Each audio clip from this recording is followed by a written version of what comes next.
I spent years in television chasing success until my body shut down. In many Latino households, right, like strength means surviving. There's so much shame around resting, and it is a beautiful act of rebellion and love to rest. Is it that we don't have resources, or is it that I don't believe I'm worthy of resources? I'm challenging what you think is possible. I'm challenging your identity for your own betterment. The only thing standing in their way is them. Hola, and welcome back to the Latina Leadership Podcast. I'm your host, Andrea Diaz. In today's episode, we're talking with Desiree Vazquez, a mind-body practitioner, sound healer, and founder of Mindfulness with Desiree. We talk about holistic healing, reclaiming your power, and what it means to come back to yourself. So let's head to the conversation. Desiree, do you mind telling us about who you are, what you do? I'm Desiree. Hi. I'm a second generation Nuyorican who grew up in the Bronx, believing that strength meant pushing through. And I spent years in television chasing success until my body shut down and I was diagnosed with an autoimmune disorder called Hashimoto. Healing my Hashimoto's has taught me that ambition without regulation is what leads to burnout. And so now I teach mindfulness as a skill, nervous system regulation, and identity work to corporations, public schools, groups of women. I hold like containers for women to exit out of survival mode. And we work on learning how to feel safe. We learn on focusing. We learn nervous system regulation. And my work blends neuroscience, ancient healing, sound therapy, so people can learn how to come back to themselves. I love that. This is like a mix of everything. And you've talked about how you've done a lot of different stuff in your past. And, so I saw you spent a decade in television before everything shifted. And can you share what was happening beneath the surface during that time? What finally made you say, I need a different path? Absolutely. So beneath that surface, I was so depressed and so anxious and so deeply lost. Like there was always this inclination of like, this is not enough. What am I doing? What's next? I know this isn't it. And just like this level of unfulfillment. And at the time, I started around the age of 25, started suffering from like chronic inflammation in my feet, but none of the doctors could tell me what was wrong. So I was working 12 to 18-hour days every single day, right? And at some point, my body started clocking out. Like my knees started to give out, my feet started to give out. And so that shifted me into slowing down and working less in the field and more in post. So like as a story editor, and then COVID hit. And COVID was a terrible, beautiful blessing because it allowed us all to sit down and reflect. If you wanted to reflect, good for you. If you didn't, you still always have time. But I reflected so deeply and I started transitioning into more of my musician career as a singer-songwriter. And I started deepening my meditation practice and did a lot of like self-work and discovered that I was doing everything based on money, based on survival, and not truly based on authenticity and like what I wanted to do. And so I started realizing, yeah, I can make so much money on this path. But the success I was having wasn't feeling like safety. And that's always something I just desired, like growing up in the Bronx and growing up like with the life that and the things that happened to me during childhood and in my teenage years and my early adult years, I just wanted stability and safety. And I felt like television was not going to be able to provide that for me. And my body was signaling all of this suffering. Yeah. And emotionally and physically. And so I was like, "Oh my God, I'm burnt out. I'm done. I'm not doing this anymore." So I started traveling more. Once, we were able to get up out this country, I started going to Spain more. I started going to Europe more and just being with myself and allowing my intuition and my inner voice to come forward, which ultimately I stopped music, I stopped television, and I moved to Madrid and I taught mindfulness and English to children, first and second graders. And that whole journey in itself was the start of me launching my wellness business. I love that, and also I love that you talk about authenticity and I feel like a lot of us are always in survival mode and not really thinking about what do we feel safe in? What really helps us feel like our authentic selves, and I'm glad that your path, like, took you like, "Hey, no, like, this is not working for us, we gotta move to a different thing." And what advice would you give for someone who's stuck in that survival mode, who's trying to find what provides them safety? Breathe, slow down, use your PTO, take a day off, go to nature, like find stillness. If you're stuck in survival mode, your body is yearning for regulation. So find a regulation tool that will begin to help you to understand what it is you need next, because we all need different things. One size does not fit all. So it's like people come to me and they're like, I don't like to meditate. And I'm like, all right, so we're going to dance. Oh, I don't like to dance. All right, we're going to breathe. I don't like to breathe. I'm like, that's a lie. Okay. We're going to write. Oh, I don't like to write. There's always a way to regulate your nervous system. So I would immediately suggest taking a day off.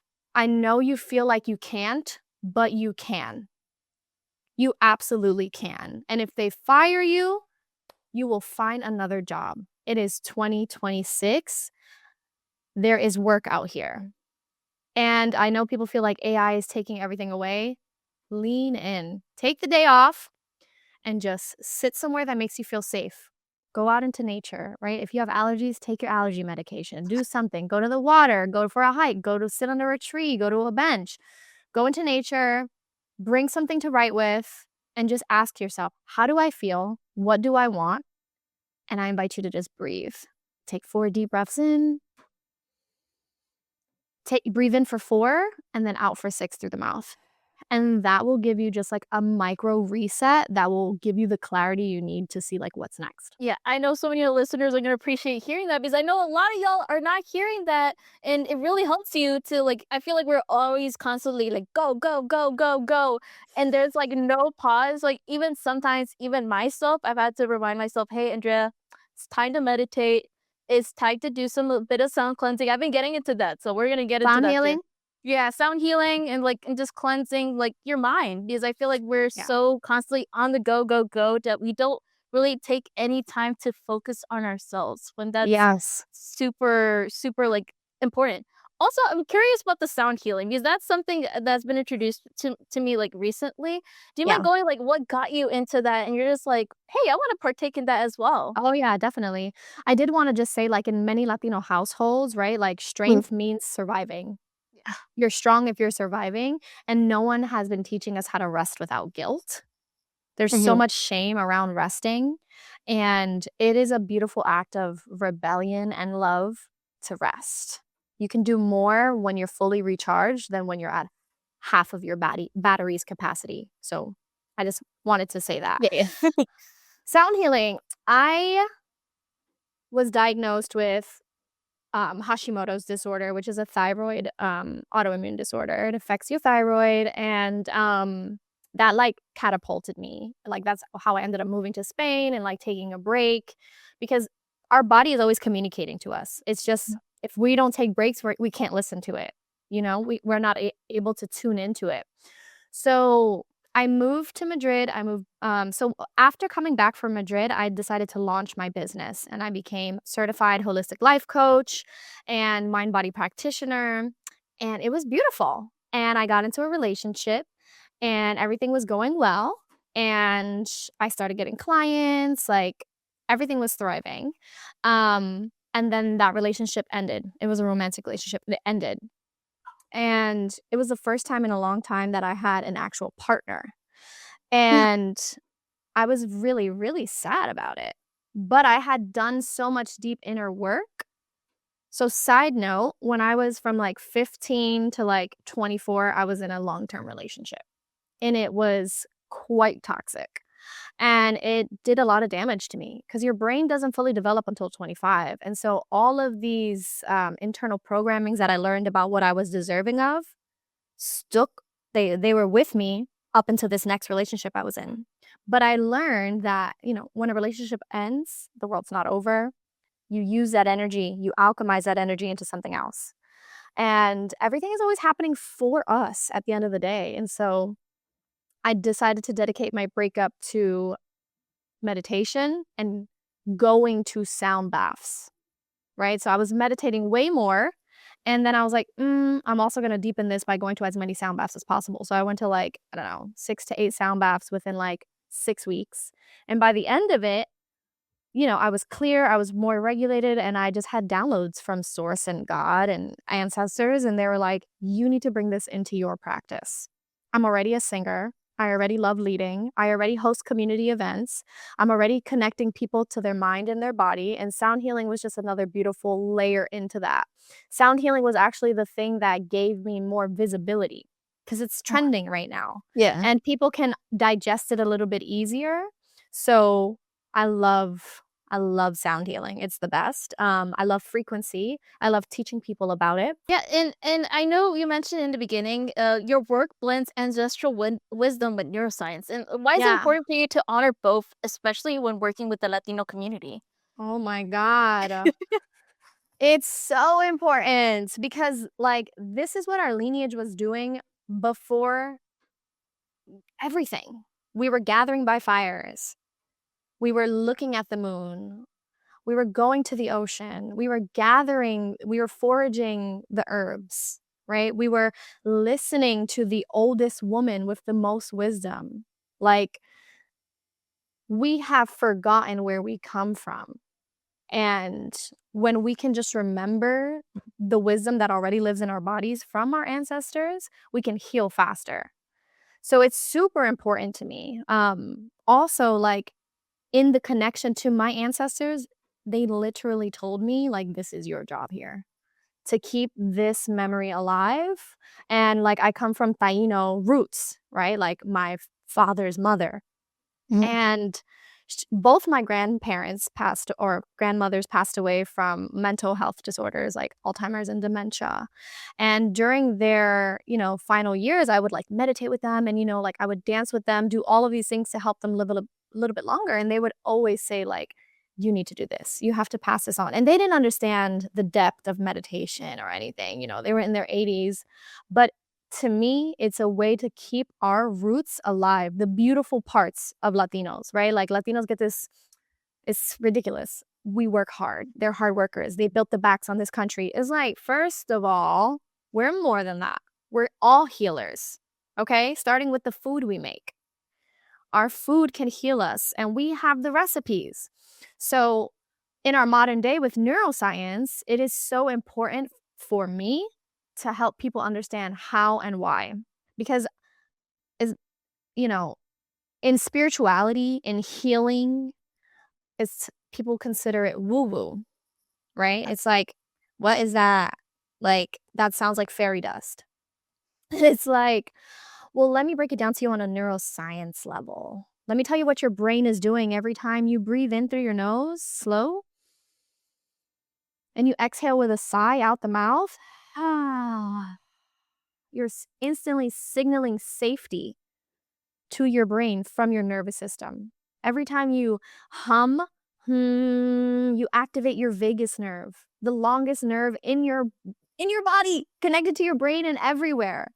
So it's like, let me help you with the facts, right? When you buy Yeah. a car, you want to make sure it's not a lemon. Let me give you the car facts that are in your brain. We all have the same brain. No, and I love that the way you described that because I feel like yeah, we are especially like right now I feel like sometimes we get so disconnected from where we come from and Yeah. like to connect that like current research as well as our roots, our ancestral roots. I feel like that's so important to connect, especially in terms of wellness and connecting with yourself.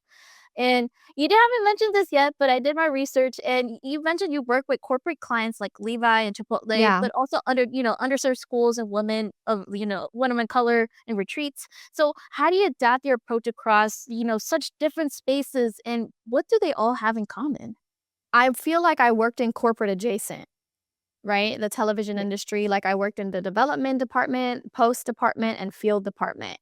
And so there were moments where I was going into work from 9 to 5 or 10 to 6 or 10 to 7, right? And I was in these high level meetings and looking back now, I was like, I don't want this burnout that y'all have. I don't want to be smoking chain cigarettes all day. I don't want to be chugging Red Bulls. I don't want to be on my 6 cup of coffee and feeling tired. Like, no, thank you very much. Like, and I always felt like I want to be able to give back to the people that are making this country run, and that's corporate America. And a lot of Latinos, a lot of immigrants feel like their parents, they come here and they're like, get into the system, right? Like that's what Mhm. happened for my family too. They were like, I had to reclaim my Spanish. Spanish is my second language because Mhm. they were afraid of what would happen if I had an accent. And then you look at the state of today, it's like they knew, my 90-year-old grandpa. And so it's like, they say, go to college and then go work for these big companies. And those are the people stressed. So I wanted to make sure that I can impact those people as well. Because we need people in all departments of society.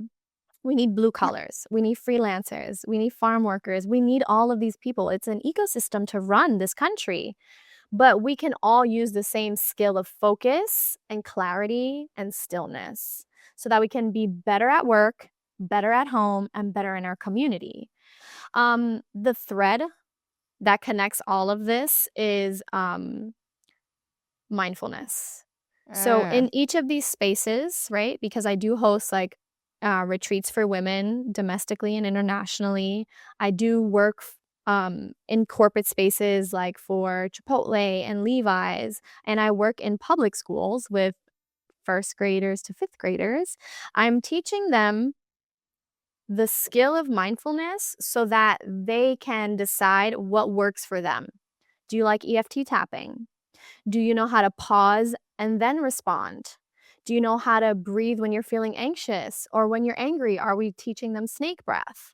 Like, I teach all ages, all shapes, all sizes, how to breathe, how to identify what they're thinking, and how to change that. No, and I love that. I love that you go like all bases. And you mentioned also previously you lost both of your grandmothers to mental health challenges. And how did that loss become like a turning point on your own mission? And like, just go more in depth, like how it felt like to reclaim your power through health and mindfulness.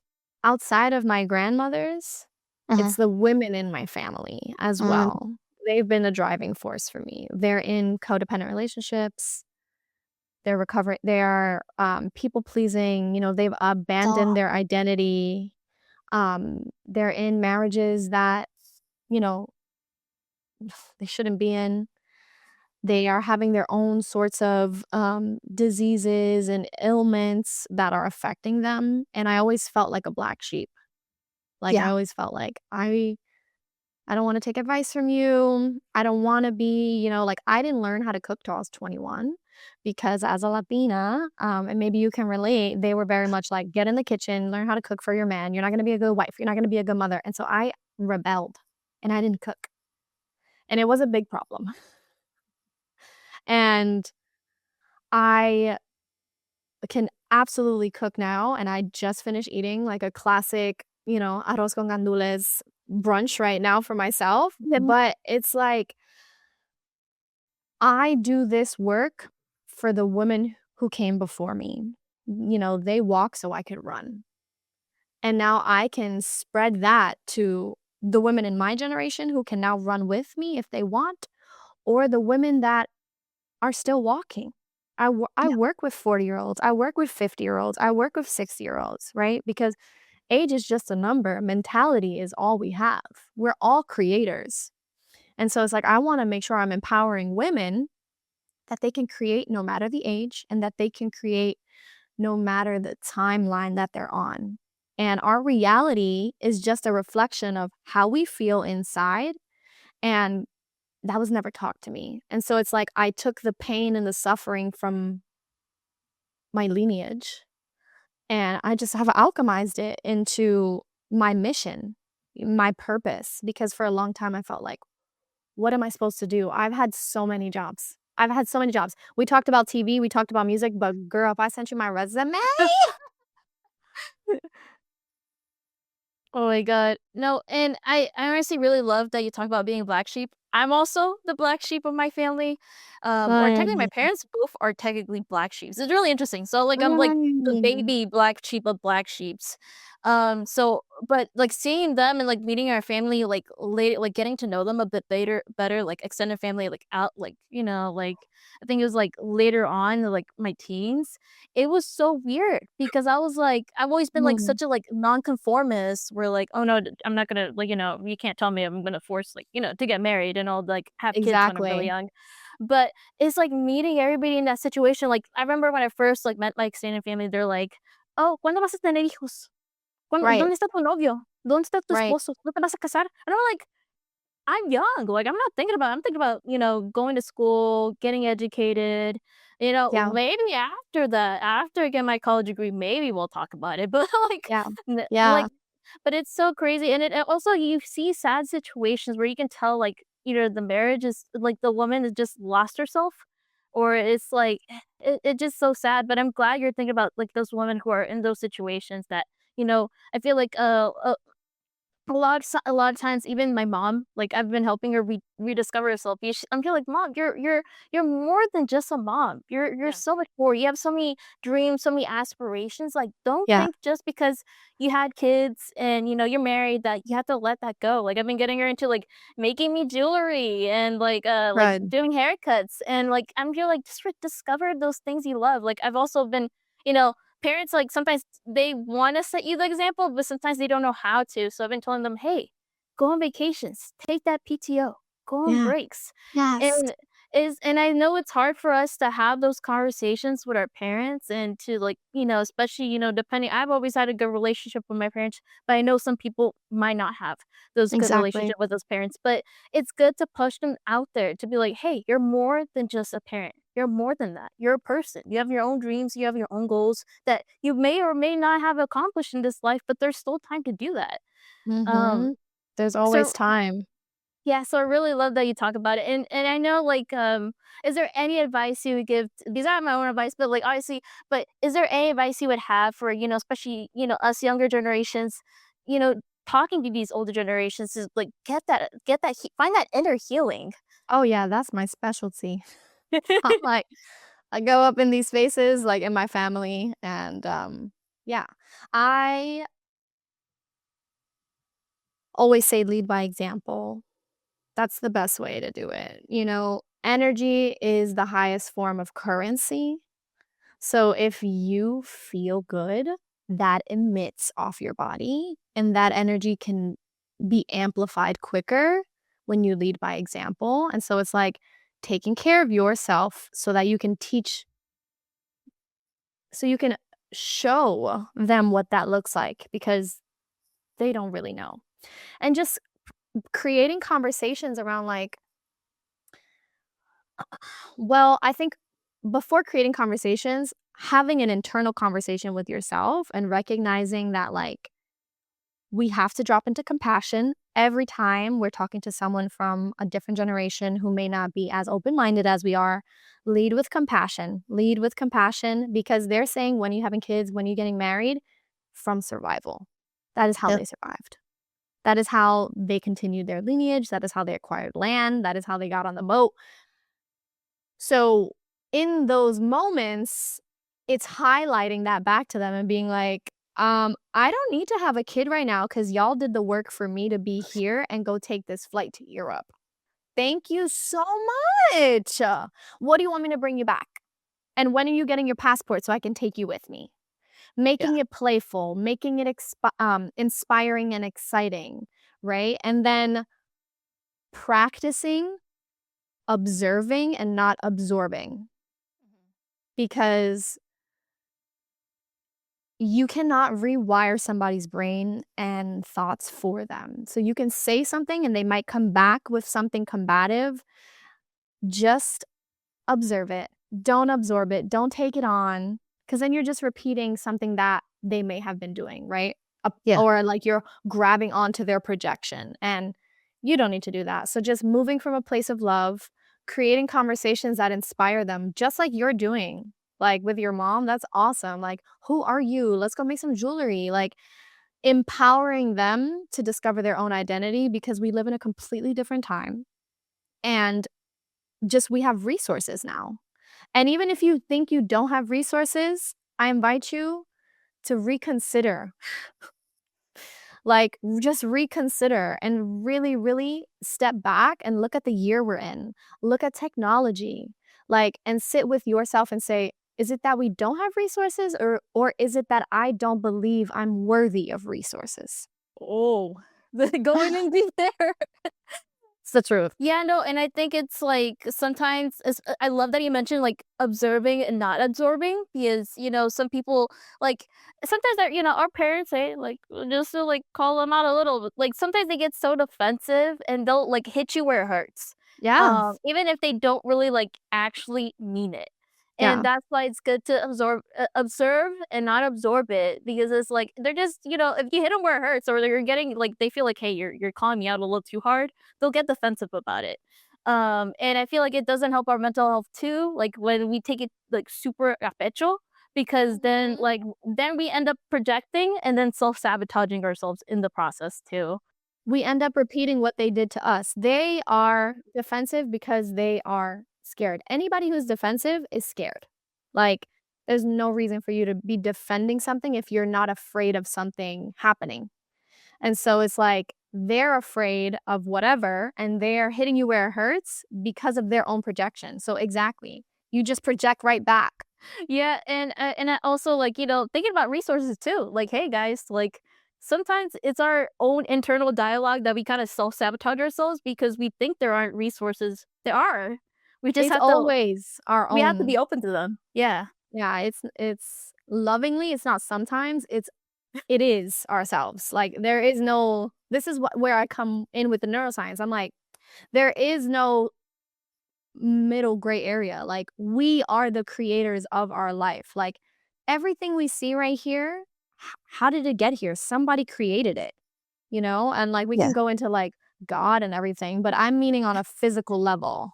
Yeah. Like, Also, I want to talk about you. You're basically you're part of the new generation Latina healers, and what does this responsibility mean to you, and what do you hope for the next generation inherits from all your work that you've done? I love that. Uh, um, in therapy, whenever I have, like, a crash out also, go to therapy, y'all. Go to Yes. therapy. Like, don't only do therapy and coaching. Like, those 2 are the beautiful blend because in therapy, they talk about your past, and it's such a space to validate everything you have going on, and then when you work with a coach, we talk about the now, and we talk about what we're gonna do about it. So it's a beautiful blend. And in therapy for me, in my crash outs early on as an entrepreneur, like, "I'm not making enough money, how am I gonna do this?" You know, all the doubts, all the fears, she'd always be like, "Okay, but why are you doing this?" And I was like, "Because I have no choice." This is what I'm meant to do. This is who I am. Like, this is bigger than me, right? And so for so long there has been suffering, and the responsibility for me doesn't feel that heavy. It feels like I'm wearing my superhero cape that fits me perfectly, you know? Like, every room I walk into, like, I'm not controversial, but I am provocative. Like, Yeah. I'm challenging your reality. I'm challenging what you think is possible. I'm challenging um your identity to for your own betterment. Oh, I'm always sick. Oh, you're always sick because you tell yourself you're always sick and your body is listening on a subconscious level. When we talk about sound healing and frequency, everything is vibrating, energy, right? And let's start with Mhm. energy. Energy is this thing that's always shaking and alive and moving and vibrating. Sound healing is frequency. Frequency is moving. Frequency is energy and vibration. So are your cells. The frequency penetrates your cells as if you were absorbing the sun. It's the same thing. And it activates in your body your rest and digest nervous system state, which is called the parasympathetic state, Mhm. and gets you out of fight or flight. So if you're always telling yourself, I'm sick, I don't feel good, I'm ugly, I'm fat, your body is literally absorbing that and listening to that. And ultimately, your immune system could turn on you because your frequency is then being absorbed, and then your body's like, "Oh, I'm always sick? That must mean I have a weak immune system." It's all super connected, and so I do feel, like, excited about the responsibility. I'm like, "We are about to change the world," you know, and I do this for the future. I talk to my dad all the time about it. I'm like, I'm expanding as my in my business right now. I'm calling in, six-figure business. I'm calling in all of this high level things. And I talked to him and I'm like, we're gonna be in these rooms. Like I'm with Chipotle, right? Like I'm with Levi's, like I'm working with being with Hoka, I'm working with being with Lululemon. Like in these rooms, like I don't want you to be like or in these rooms, I want you to be operating from a high level. And he's like, I used to be in high level rooms. I'm like, so why didn't we evolve? Why were we homeless? I don't understand. Like, why if you were in these rooms, why did I suffer? And he's like, I just didn't have the drive. And I'm like, I do. I'm doing this for those who are coming way after me and those who are here right now. So I'm okay with it. And I hope that the women who come after me learn that the only thing standing in their way is them. And you answered the next part of the question is like, what do you hope for the next generation to inherit from your work or for them to learn? Yeah, I just want them to learn that, like, they are their own, biggest roadblock, and that your breath is literally your life. And so the more you breathe, the more ease you'll feel, the more clarity you'll feel, and you're literally sending new oxygen into your bloodstream, which is just such a recycling, refreshing experience. You're sending safety into your body. And when you feel safe, you can then accomplish anything. But without safety, nothing will come from that. That's why everything I teach is like mindfulness and safety. I love that. I love that. And was there anything that I haven't touched upon that you want to discuss? There is a, like, loneliness, epidemic going on, Yeah. because of our phones and because of technology and because of AI, and what I've witnessed in the past 3 years is, yes, it's beautiful to work one-on-one with somebody, and I suggest working one-on-one with somebody when you're ready to do the deep, like, the root canal. Yeah. But when you're just going to get your teeth cleaned every 6 months, go into community because we're all experiencing the same exact thing, and it's just a different tone, a different, shade, and we can take from each other's lessons, we can take from each other's wins, we're more inspired in community, and at the end of the day, the 3 people that you surround yourself with are a reflection of who you are. And so, you wanna change anything? Change up your environment, change up your community, and allow yourself to be seen because a lot of times women are made to feel small.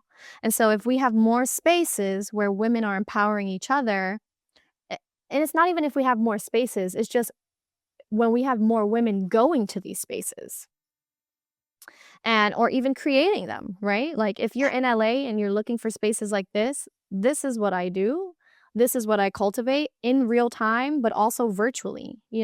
Like it's the best having 30 women, like some crying, some not crying, sharing tips and tricks, healing each other. There's a ripple effect, like when you meditate in a room, if you meditate in community or by yourself, the energetic frequency is felt in like about a mile radius or something like that.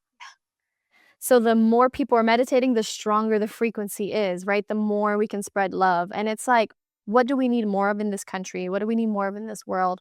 More good-hearted people with Yeah. more money so we can change things. And so women help women. You want to be a millionaire, you want to be successful, you're more likely to attain that through a woman's hand. So let's come Yeah. together. I love this message of coming together. We really need this, guys. In the year 2026, we need to come together as community. Especially, don't be scared, guys. Like, put yourself out there. I know sometimes it can be so intimidating, especially you're like a hermit or introvert, kind of like me. It's hard to do that, but it's so rewarding when you have those amazing experiences in community. And my final question for you is, Do you consider yourself a leader? Why or why not? I love that. Yeah. Hey. Um, I definitely consider myself a leader. I'm a Sagittarius sun. That's the first placement that was like, whether you like this or not, you're built for this. I'm a leader because I'm a trailblazer. I like to create paths for people, and then I like to guide them through that path. And I like to nurture them along that path and empower them to make their own path. I'm a leader because I care about the community, and leadership is not actually about you, it's about who you're leading. Yep. You know, I'm a leader because true leadership is collaboration, and I love being able to collab with other leaders or anyone that has empowering, helpful suggestions or contributions to make the whatever it is we're working on more efficient, more successful, more grounded.